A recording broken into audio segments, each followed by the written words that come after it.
وَمَا أَرْسَلْنَاكَ إِلَّا رَحْمَةً لِلْعَالَمِينَ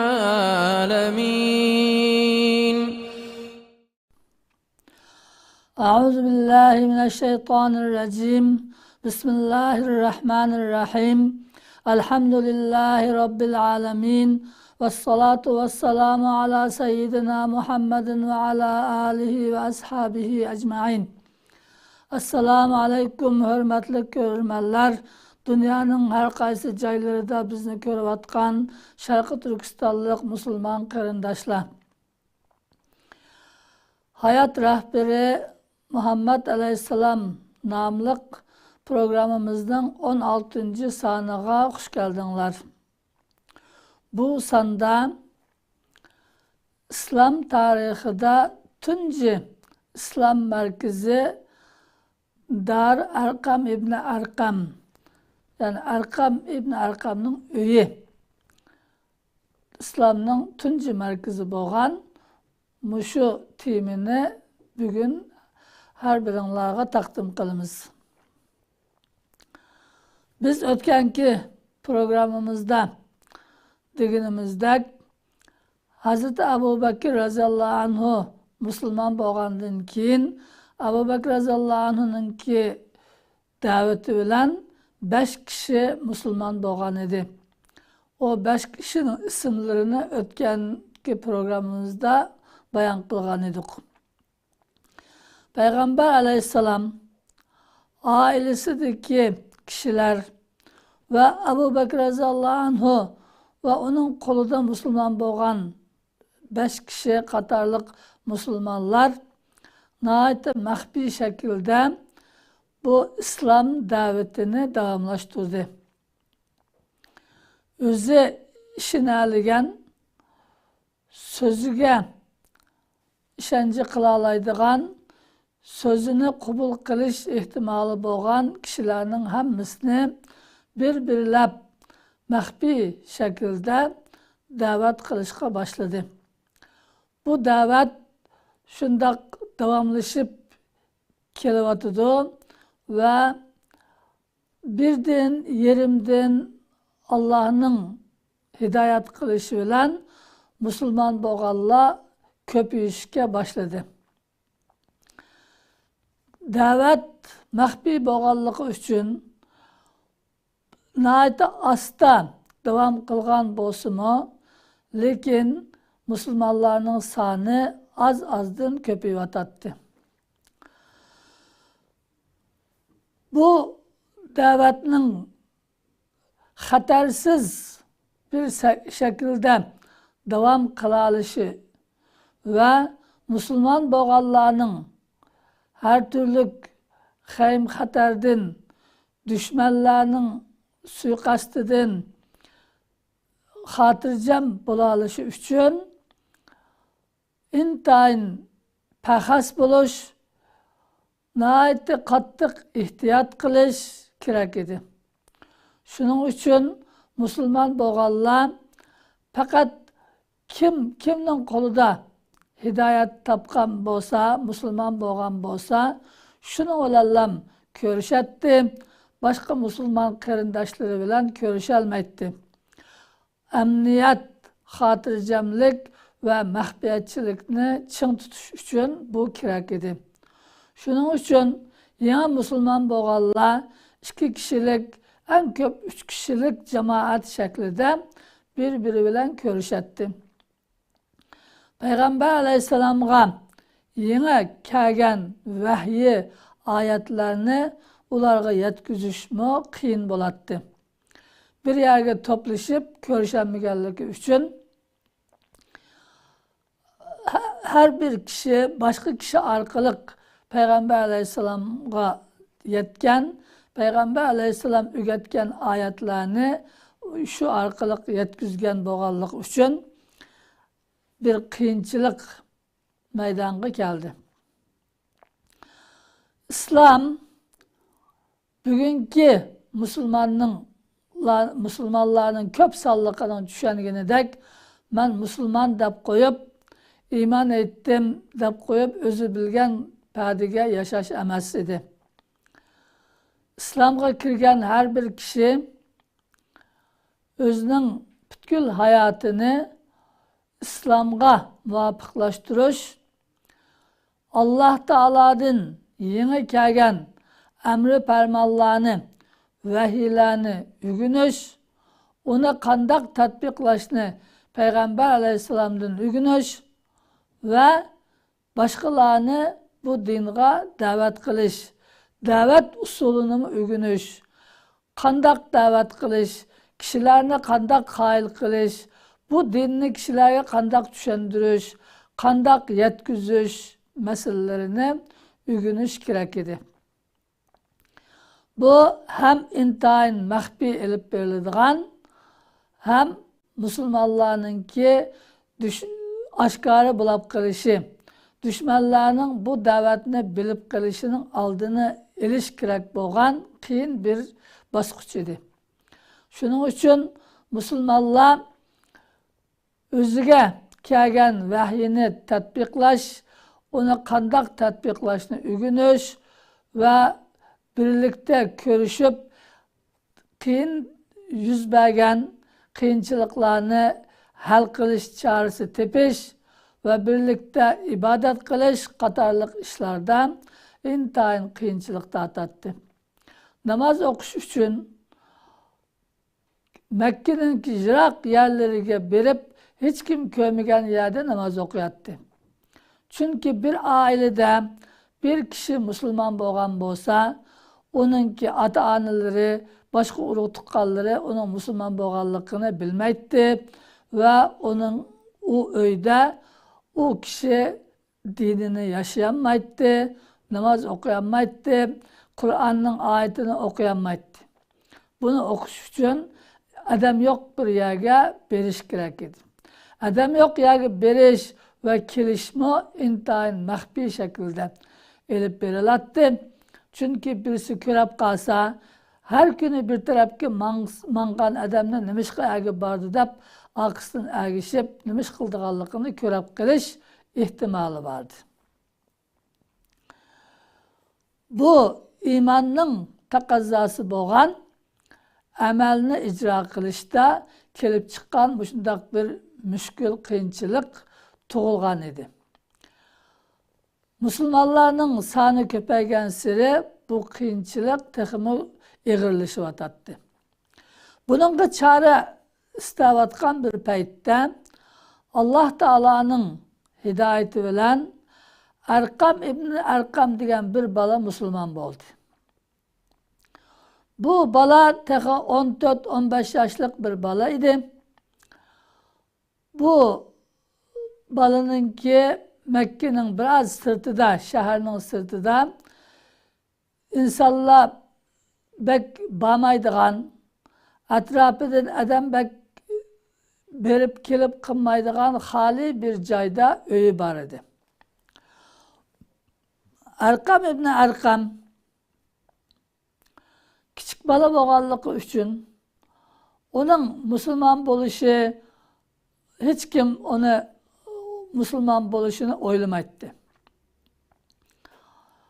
Bu bala Müslüman boğandın keyin Peygamber Aleyhisselam bilen yeni Müslüman boğan sahabelerinin ki körüşalişi, bir yerge kelişi, ulağa Kur'an'ın ayetlerini ügütüşü ve ulağa bu ayetini kandak tatbiklaşını ügütəlişi üçün özünün öyünü Peygamber Aleyhisselam'a açtı, hediye kıldı.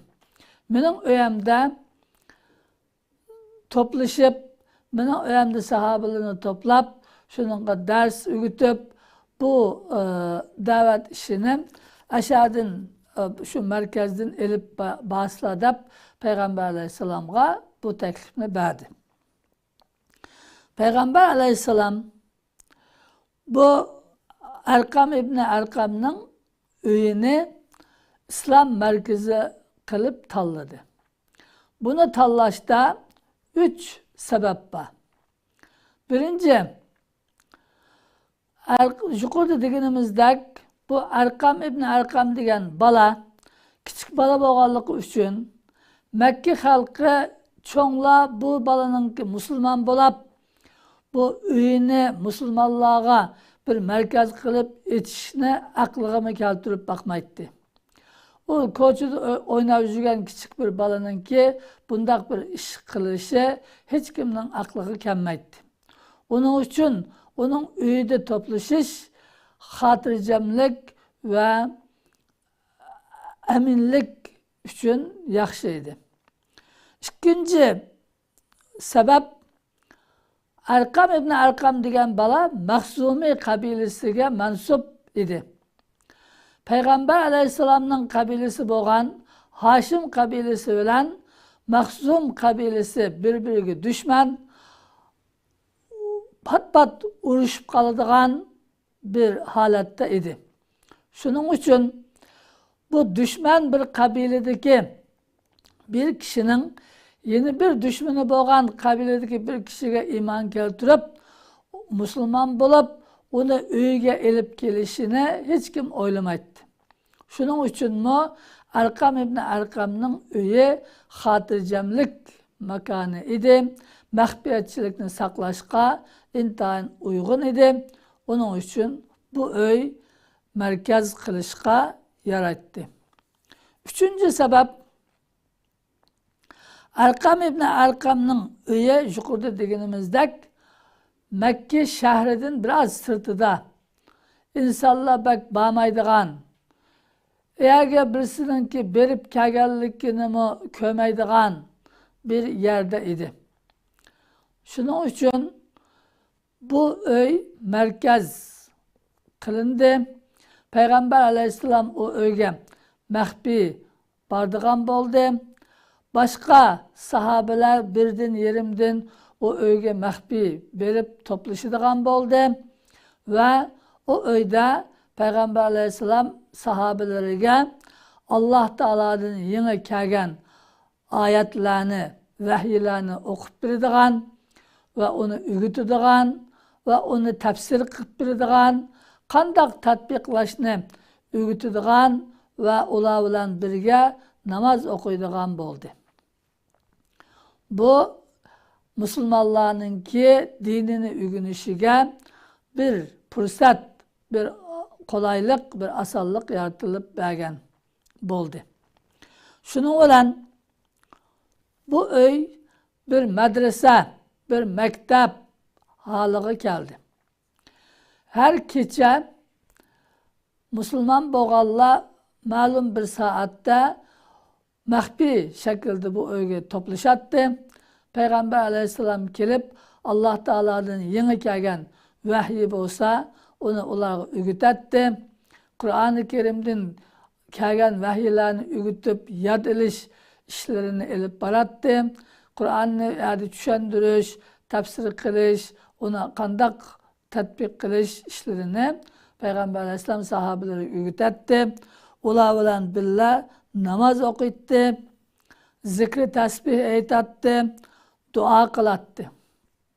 Bu öyde kılındıgan iş mana muşulardan ibaret idi. Birinci, Kur'an-ı Kerim'den kelgen ayetlerini okuş, düşündürüş, yadlıtış. İkincisi, Allah Teala'ga zikri tasbih etiş, Allah Teala'nı uluglaş, Allah Teala'ga hamd sana etiş. Üçüncü, Allah Teala'ga dua kılıp bu dinni teximi güçlendirişke, özlerine teximi güç kuvvet berişke, bu dinni davet kılış yolunda muvaffakiyet berişini tilep Allah Teala'ga dua kılış. Dördüncü, biz yukarıda degenimizdek bu Allah Teala birinci vahidini tatip namaz okuşunu buyurgan, günde 2 vakt keşte ve attigende bu namazını birlikte okup Peygamber aleyhisselam'a Cebrail aleyhisselam ügetken şekilde Peygamber aleyhisselam'ın sahabelerine ügetip bile namaz okuştan ibaret. Bu işlerini aşı öyde da Arkam ibn Arkam'ın öyde kılattı. Şunun için Arkam ibn Arkam'ın üye İslam tarihinde tunci İslam merkezi, tunci İslami mektep, tunji islom o'gitiladigan, Qur'on dars qilinadigan madrasa bo'lgan edi. Bu uyda yangi musulmon bo'lgan sahobalar kelgusida qiladigan ishlar uchun tarbiyalanadi. Bu uyda tarbiyalangan musulmonlar, sahobalarning sifatlari birinchi qattiq sir saqlash. O'zining hayoti xatarga tushib qolgan taqdirdami, o'zini qutqizish uchun boshqalarni sotmaslik. O'zi agar oshkora olib qilib, kofirlarning qo'liga tushib qolib, ziyon zahmatga uchragan, har qancha qiyin qistoqqa ilingan, jinidan ayrilgan taqdirdami, sir saqlash, boshqa musulmon qarindoshlarini ma'lum qilmaslik bu musulmonlarning birinchi sifati edi. Dinni kuchlantirish uchun bu dinga da'vat qilish yo'lining davomlashishi uchun bu dinni dushmanlarning suiqasdidan, da'vatning oldining to'silab qilishidan saqlash uchun sir saqlash, maxfiyatchilikni ching tutish intayin muhim edi. Shuning uchun bu Darul Arqamda tarbiyalangan mu'minlarningki birinchi sifati sir saqlash edi.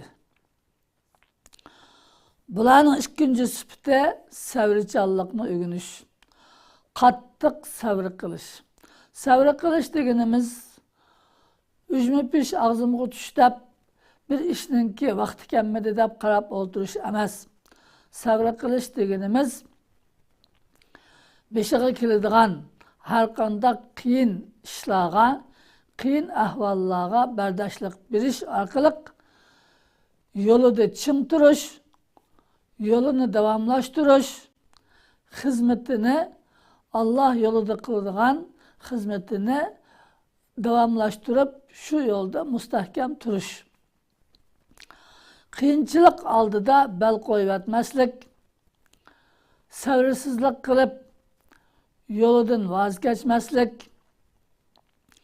har qanday qiyin qistoqlarga sabr qilish, Alloh taoladan sabr talab qilib, chidamchanlik ko'rsatish edi. Chunki islom dini yangi kelgan din bo'lganligi uchun bu din hamisha bunday maxfiy davom qilmaydi. Atogin bu din oshkora bo'ladi. Oshkora bo'lgandan keyin dushmanlarning har turli aziyatlari, javri jafolari, suiqasdlariga uchraydi musulmonlar. Bu chog'da shuningga qattiq sabr qilish kerak bo'ldi. Buningga sabr qilmagan kishi bu dinni davomlashtira olmaydi. Shuning uchun bu Darul Arqamda musulmonlarning ikkinchi o'rgangan sifati har qanday ahvolga, har qanday qiyinchilikqa bardoshlik berish, sabrchan bo'lish, Alloh yo'lida hech qanday bir dunyoviy g'araz kutmaslik, o'zini deb boshqalarni sotmaslik, har qanday qiyinchilikqa bardoshlik berishni o'rganish edi. Üçüncü, bu Darul Arqamda tarbiyalangan musulmonlarning üçüncü sifati ixloslik bo'lish, samimiy bo'lish, qilgan ishini Allah uchun qilish, Allah uchun yashash, Allah uchun o'lishdan iborat edi. Qilgan hech qanday bir ishidan dunyoviy g'araz, dunyoviy maqsad, dunyoviy manfaat kutmaslik, faqat Allah rozi bo'lsa, qilgan ishimizni Allah ko'rsa, Allah qabul qilsa, shu yetido deyishdan iborat. Uningdan boshqa na shuhrat, ne mal mülk, ne hiç kandak bir menfaat kütmeslikten ibaret. Bu şundak boğan çağda bu kişininki kılgan işleri, sözleri, mangan yolları samimi boludu, puxtu boludu. Hem işine fakat Allah üçün Allah'a azigidek şekilde kılıdığan boludu. Onun bilen bu işninki neticesi çıkıdı. Eğer ihlaslık bulmasa, dünya menfaatini közlügen halatta iş kılgan kişi o menfaatke yetenmegen haman o işini taşlaydı, ondan vazgeçidi, ondak iş devam kılmaydı, ondak kişinin kılgan işini Allah kabul kılmaydı, şunun olan onunki kılgan işleri bekarçı olup getirdi. Dördüncü, bu müminlarninki dastlabki Darul Arqamda terbiye görgen müminlarning dördüncü sübti subatlık. Özünün yolunda sabit kadem duruş. Bu davet aşkarlangandan keyin düşmanlarning suiqastlaridan biri musulmonlarni dindan yandirish uchun bo'ladigan suiqasdlar. Yeni musulmon bo'ladiganlarni aldını to'sash, da'vatning aldını to'sash bilan birga musulmon bo'lib bo'lganlarni har turli qiyin qistoq bilan, har turli shubhalar bilan maddi ve manevi şekilde ularını dindin yandırışka, İslam'dan vazgeçişke, kona diniga, müşriklik diniga kaytışka, mecburlaşka uçraydı. Bu aldıda görünüp doğan bir meseleydi. Şunun için bu Darul Arqamda terbiye ağan müminlerinin ki sübetlerden biri, aşındak kıyınçılıklarga uçturgan vaxtıda aşındak dindin yandırış üçün her türlü zoravallıkka uçturgan vaxtıda şununla çın turup sabatlık köstüp dinide mustahkem turuş, diniden yanmaslık muşunu ügendi. Bu Darul Arqamda Müslümanlar, yeni Müslüman boğallar, muşundak terbiye aldı. Şunun için bu Müslümanlar hayatının ahırısıca İslam için hizmet kılıp, İslam'ını ravajlandırıp, İslam'ını güllendirip, İslam'ını güçlendirip hayatından öttü. Aldığı kilidgan, yani bundan kinki programlarımızda bu vakalıkla birbirlep bayan kılımız. Her türlü insanın çıdığısız ahvalıga uçturgan vaxtıdı mı, bula dini de çıntırdı. İhlas bilen, samimilik bilen Allah Teala yolunda hizmetini devamlaştırıp cennet ehli bulup bu dünyadan ketdi. Allah Teala bizlerini mi, bana muşundak hakiki mümin musulmanlardan boğulu nasip kılsın. Samimi ihlas bilen, yaxşı niyet bilen bu dinimizga toğra düşünüp, toğra amel kıgılı nasip kılsın. Allah Teala hemimizni iman bilen yaşap, bu dünyadan iman bilen ketkili nasip kılsın. Ahirette Peygamber Aleyhisselam'a ana şu burunki Müslümanlığa cennette birlikte boğulu nasip kılsın. Amin. Ve ahiru da'vana enelhamdülillahi rabbil alemin.